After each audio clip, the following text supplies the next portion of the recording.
Dear students, good morning. How are you? I hope you are well by the grace of Almighty Allah. I am also well.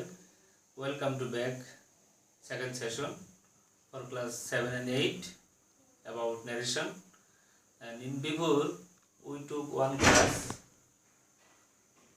from narration, and in that class we discussed the primary rules and basic rules for changing speech. So today I am going to conduct one class for you today, that is assertive sentence and interrogative sentence. You know, the rule is very clear. If assertive sentence is given in a reported speech, for changing in that speech, the rule will be you have to use tell or told instead of say or said reporting verb, and that will be used omitting comma and inverted comma. Then the general rules will be used, that is verb changing and person changing. আমরা এখানে লিখেছি assertive sentence, একটা example লক্ষ্য করো। He said to me, I go to school. তাহলে এখন আমরা বললাম যে রিপোর্টিং ভার্ব যদি পাস্ট টেন্সে থাকে তাহলে রিপোর্টের পিছে ভার্ব অনুরূপ পাস্ট টেন্স হবে। এখন এই রুলটাকে আমি টেন্স আকারে তোমাদেরকে এখন শোনাচ্ছি। তো প্রথমত যেটা হচ্ছে যে রিপোর্টিং ভার্ব যদি অলওয়েজ পাস্ট টেন্সে থাকে, যেমন এই ক্ষেত্রে সেইড আছে পাস্ট টেন্স, যদি রিপোর্টিং ভার্ব সব সময় বা অলওয়েজ পাস্ট টেন্সে থাকে তবে রিপোর্টের পিছে প্রেজেন্ট ইনডিফিনিট চেঞ্জ হয়ে পাস্ট ইনডিফিনিট টেন্স হইবে, প্রেজেন্ট কন্টিনিউয়াস পরিবর্তিত হয়ে পাস্ট কন্টিনিউয়াস টেন্স হবে, প্রেজেন্ট পারফেক্ট পরিবর্তিত হয়ে পাস্ট পারফেক্ট কন্টিনিউয়াস টেন্স হবে, প্রেজেন্ট পারফেক্ট কন্টিনিউয়াস টেন্স পরিবর্তিত হয়ে পাস্ট পারফেক্ট কন্টিনিউয়াস টেন্স হবে। ব্যতিক্রম দুইটা রুল তোমাদেরকে বলছি এখন। একটা হচ্ছে যদি রিপোর্টের স্পিচে পাস্ট ইনডিফিনিট টেন্স থাকে তাহলে ইনডাইরেক্ট স্পিচে পাস্ট পারফেক্ট টেন্স হইবে, আবার পাস্ট কন্টিনিউয়াস টেন্স থাকলে সেক্ষেত্রে পাস্ট পারফেক্ট কন্টিনিউয়াস টেন্স হবে। আমাদের গ্রামারে অনেক মডেল ভার্ব আছে, তার ভিতরে ন্যারেশনের ক্ষেত্রে 4টা মডেল ভার্ব ইউজ হয়, যে 4টা মডেল ভার্বের পাস্ট টেন্স থাকে, যেমন ক্যান থেকে কুড হয়, মে থেকে মাইট হয়, শ্যাল থেকে শুড হয়, উইল থেকে উড হয়। এই 4টাও আমাদের থাকবে। এবং যদি রিপোর্টিং ভার্ব পাস্ট টেন্সে থাকে এবং যদি রিপোর্টের স্পিচে এই 4টি মডেল ভার্বের যে কোনো একটি থাকে তখন মেইন ভার্বের পরিবর্তে এই সকল মডেল ভার্বকেই পাস্ট টেন্স করে নিতে হবে। আমি একটি एग्जांपल লিখেছি, he said to me I go to school। তাহলে এখন নিয়ম অনুযায়ী আমাদের he told me that লিখতে হয় এবং মনে রাখবে told এর পরে me, told এর পরে to বসে না, তাহলে he told me হবে, তারপরে কমা ইনভার্ট কমা উঠে that। এখন আমাদের কি করণীয়, এখানে I হচ্ছে ফার্স্ট পারসন রিপোর্টিং ভার্বের সাবজেক্ট অনুসারে পরিবর্তিত হবে। তো সাবজেক্ট এখানে আছে হি, আমি লিখলাম হি। ওই লক্ষ্য করো যে নিয়মটা আমি বলেছিলাম যে প্রেজেন্ট ইনডিফিনিট চেঞ্জ ইনটু কি হয় পাস্ট ইনডিফিনিট, তাহলে এখন আমার ভার্বের পাস্ট ফর্ম হবে গো থেকে কি হবে ওয়েন্ট হবে, তারপরে হবে টু স্কুল। তাহলে correct answer he told me that he went to school, he told me that he went to school. Another example, he said to me comma I can write a letter, I can write a letter। লক্ষ্য করো তাহলে এখন কি হবে same নিয়ম, টেল বা told আমাদের use করব। তাহলে he told me that, he told me that। এখনো ফার্স্ট পারসন আই আছে, রিপোর্টিং ভার্বের হি হবে, তাহলে হি। এখন ক্যান আছে মডেল ভার্ব, এর পাস্ট টেন্স করে নিতে হবে, ক্যান থেকে হবে কুড, হি কুড। এই বেস ফর্ম ভার্ব কোনো প্রকারে চেঞ্জ হবে না, কারণ গ্রামারে দুইটা পাস্ট টেন্স একসাথে হয় না। তাহলে কুড রাইট যা আছে তাই থাকবে, write a letter. He told me that he could write a letter. এখন লক্ষ্য করো আরেকটা एग्जांपल দিব, he said to me comma, he said to me, comma, you were reading a book. You were reading a book. এখন reporting বার past টেন্সে আছে, reporting বার past টেন্সে আছে এবং রিপোর্টেড স্পিচ পাস্ট কন্টিনিউয়াস টেন্সে আছে। আমি পূর্ব বলেছিলাম যদি রিপোর্টিং বার অলওয়েজ পাস্ট টেন্সে থাকে এবং রিপোর্টেড স্পিচ যদি পাস্ট কন্টিনিউয়াস টেন্সে থাকে তাহলে ইন্ডিকেট করিবার সময় পাস্ট পারফেক্ট কন্টিনিউয়াস টেন্সে পরিবর্তিত হবে। সেই ক্ষেত্রে আমরা যদি ইন্ডিকেট করি তাহলে কি হবে, he told me that, he told me that. এখন আছে second person you, second person reporting ভার্বের অবজেক্ট অনুসারে পরিবর্তিত হয়। অবজেক্ট এখানে আছে মি, মি থেকে হবে আই। তারপরে পাস্ট পারফেক্ট স্ট্রাকচার কি, সাবজেক্টের পরে হ্যাড বিন, ভার্বের সাথে আইএনজি, অবজেক্ট, এক্সটেনশন।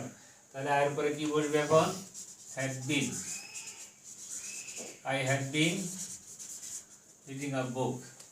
এটি হচ্ছে correct answer. He told me that I had been reading a book. কেন পরিবর্তন হলো, রিপোর্টিং ভার্ব পাস্ট টেন্সে আছে এবং রিপোর্টেড স্পিচ পাস্ট কন্টিনিউয়াস আছে, পরিবর্তিত হয়ে হলো পাস্ট পারফেক্ট কন্টিনিউয়াস। তোমরা খাতায় আরেকটা রুল লেখো, সেই রুলটা হচ্ছে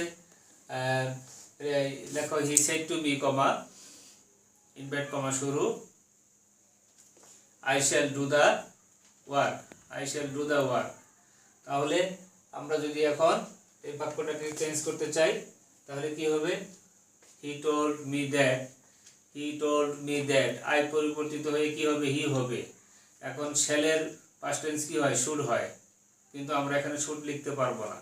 কারণ কি, উচিতব্য বা উচিতমূলক শব্দ থাকলে তখন সেই ক্ষেত্রে আমরা শুড ইউজ করব, তখন শুডের পরিবর্তে আমাদের উড ইউজ করতে হবে। হ্যাঁ, তাহলে he told me that he would do the work, he would do the work. এখন উচিতব্য বাক্যগুলো কোনগুলো, যেমন তোমার থাকতে পারে যে কি, I shall respect my parents, I shall respect my teachers, I shall respect my superiors. অথবা আয়ের পরিবর্তে এখানে হতে পারে you will respect your parents, you will respect your teachers, you will respect your superiors. এই সকল বাক্যর ক্ষেত্রে যদি নিয়ম অনুযায়ী শুড আসে তখন আমরা শুড ইউজ করব, অন্যথায় আমরা শুডের পরিবর্তে উড ইউজ করব। আমরা এতক্ষণ অ্যাসার্টিভ সেন্টেন্স আলোচনা করলাম, এখন আমরা আলোচনা করব ইন্টারোগেটিভ সেন্টেন্স, এবং আমরা আলোচনা করব interrogative sentence.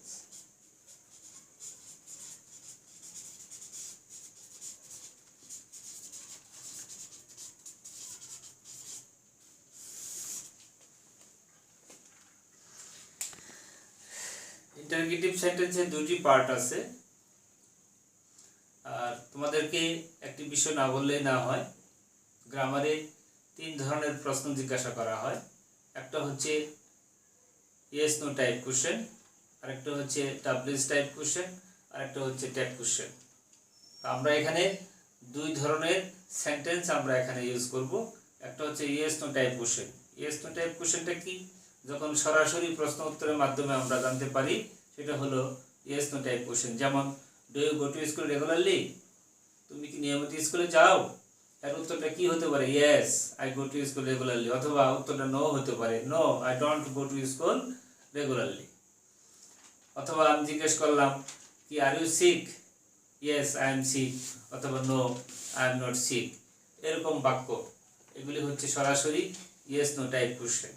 Yes no type question থাকলে আমরা কি করব, অথবা ডাব্লিউএস কোশ্চেন থাকলে কি হবে। তোমরা জানো গ্রামারে 9টি ওয়ার্ড আছে, যে 9টি ওয়ার্ডকে একত্রে ডাব্লিউএস ওয়ার্ড হিসাবে আমরা আখ্যায়িত করে থাকি। যেমন হু আছে, হুইচ আছে, হুম আছে, হুস আছে, হোয়াট আছে, ওয়েন আছে, ওয়াই আছে। সুপ্রিয় শিক্ষার্থীরা, লক্ষ্য করো, যেমন he said to me, comma, invert comma শুরু, আর ইউ সিক।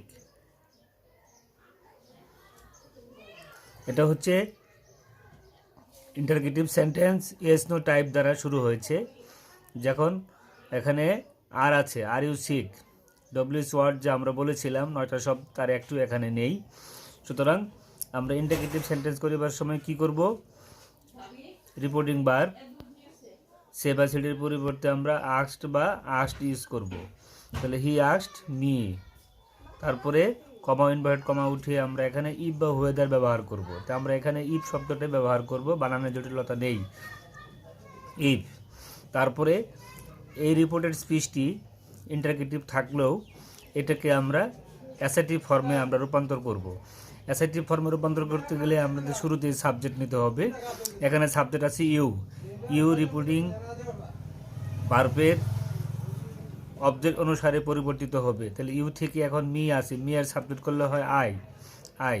তারপরে তোমরা জানো রিপোর্টিং ভার্ব যদি পাস্ট টেন্সে থাকে তাহলে রিপোর্টের পিছের ভার্ব অনুরূপ পাস্ট টেন্স হয়। তো সেই ক্ষেত্রে এখন আর এর পাস্ট টেন্স ওয়ার হয়, কিন্তু সাবজেক্ট আয়ের জন্য ওয়ারের পরিবর্তে কি বসবে? ওয়াজ বসবে। আই ওয়াজ পরে হবে সিক। এরপরে কি দিতে হবে? আমাদের ফুল স্টপ দিতে হবে। কেন? এখন তোমরা হয়তো বা ভাবতে পারো যে আর ইউ সিকের পরে প্রশ্নবোধক চিহ্ন ছিল, এখানে স্যার প্রশ্নবোধক চিহ্নের পরিবর্তে ফুল স্টপ বসালেন কেন? কারণ হলো আমরা শুরুতে আস্ক শব্দটা ব্যবহার করেছি। আস্ক মানে হচ্ছে জিজ্ঞাসা, অর্থাৎ আমি অসুস্থ ছিলাম কিনা তিনি তা জিজ্ঞেস করলেন। সুতরাং এই ক্ষেত্রে আমাদের দ্বিতীয়বার আর প্রশ্নবোধক চিহ্ন দিতে হবে না, তাহলে রিপিটিশন হয়ে যাবে, ডাবল হয়ে যাবে। আরেকটা এক্সাম্পল লক্ষ্য করো, he said to me, comma why do you come here. এই ক্ষেত্রে রিপোর্টের স্পিচটি ডাব্লিউএস ওয়ার্ড হোয়াই দ্বারা যুক্ত হয়েছে। এখন আমাদের নিয়মটা হচ্ছে যে রিপোর্টেড স্পিচ যদি ইন্টারগেটিভ সেন্টেন্স হয় এবং ডাব্লিউএস ওয়ার্ড দ্বারা শুরু হয়, সেই ক্ষেত্রে অন্যান্য নিয়ম বলবৎ থাকবে, শুধুমাত্র ইফ বা ওয়েদারের পরিবর্তে ডাব্লিউএস ওয়ার্ডটি ব্যবহৃত হবে। তাহলে কি হবে? হি আস্কড মি, তারপরে হোয়াই আমরা ইউজ করলাম। ডু ইউ কাম হিয়ার, এটা হচ্ছে present indefinite tense, reporting verb আছে পাস্ট টেন্স, সেক্ষেত্রে আমাদের চেঞ্জ হয়ে যাবে past indefinite tense. Past indefinite টেন্সের স্ট্রাকচার হচ্ছে subject plus B2 plus object plus extension. তাহলে আমাদের সাবজেক্ট এখানে আছে ইউ, রিপোর্টিং ভার্বের অবজেক্ট অনুসারে পরিবর্তিত হবে, তাহলে বি থেকে হবে আই। এখানে ডু হচ্ছে অক্সিলারি ভার্ব আর কাম হচ্ছে মেন ভার্ব। মেন ভার্বকে আমাদের পাস্ট টেন্স করতে হবে, তো পাস্ট টেন্স করতে গেলে আমাদের কি হবে? কাম থেকে কি হবে? কেম। আরেকটা হচ্ছে যদি কখনো রিপোর্টেড স্পিচে নৈকট্যবাচক শব্দ থাকে তাহলে সেটাকে আমাদের দূরত্ববাচক শব্দে পরিবর্তন করতে হয়। এগুলি হচ্ছে অ্যাডভার্ব টাইপ ওয়ার্ড। যেমন হিয়ার আছে, হিয়ার থাকলে কি হবে? দেয়ার হবে। হিয়ার থাকলে দেয়ার হবে। আবার ফুল স্টপ আমরা ব্যবহার করলাম, তাহলে কি হলো? He asked me why I came there, why I came there. আরেকটা এক্সাম্পল লক্ষ্য করো, হি সেড টু মি, কমা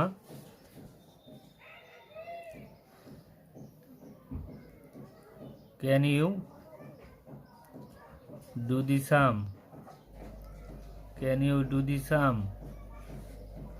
এখন আবার ইন্টারগেটিভ সেন্টেন্স, তাহলে আমরা লিখবো এখানে হি আস্কড মি। এখন ক্যান হচ্ছে তোমার ডাব্লিউএস ওয়ার্ডের বাইরে, সুতরাং এই ক্ষেত্রে আমরা এখন ইফ বা ওয়েদার, তাহলে এখানে আমরা ইফ ব্যবহার করব ওয়েদারের পরিবর্তে।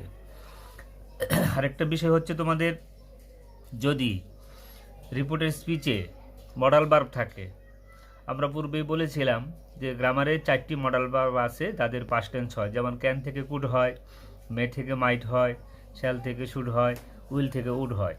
এই ক্ষেত্রে আমাদের তাহলে সাবজেক্ট আগে আমরা নির্বাচন করে নিই, ইউ থেকে কি হবে? আই। এখন ক্যানের পাস্ট টেন্স আমরা কুড করে নেব। এখন ডু যদিও মেন ভার্ব, এই মেন ভার্বকে আর আমরা পাস্ট টেন্স করতে পারবো না, যা আছে ঠিকই থাকবে। তাহলে if I could do the sum, if I could do the sum.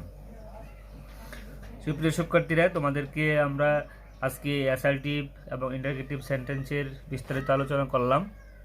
এখন তোমাদের হোমওয়ার্কের পালা।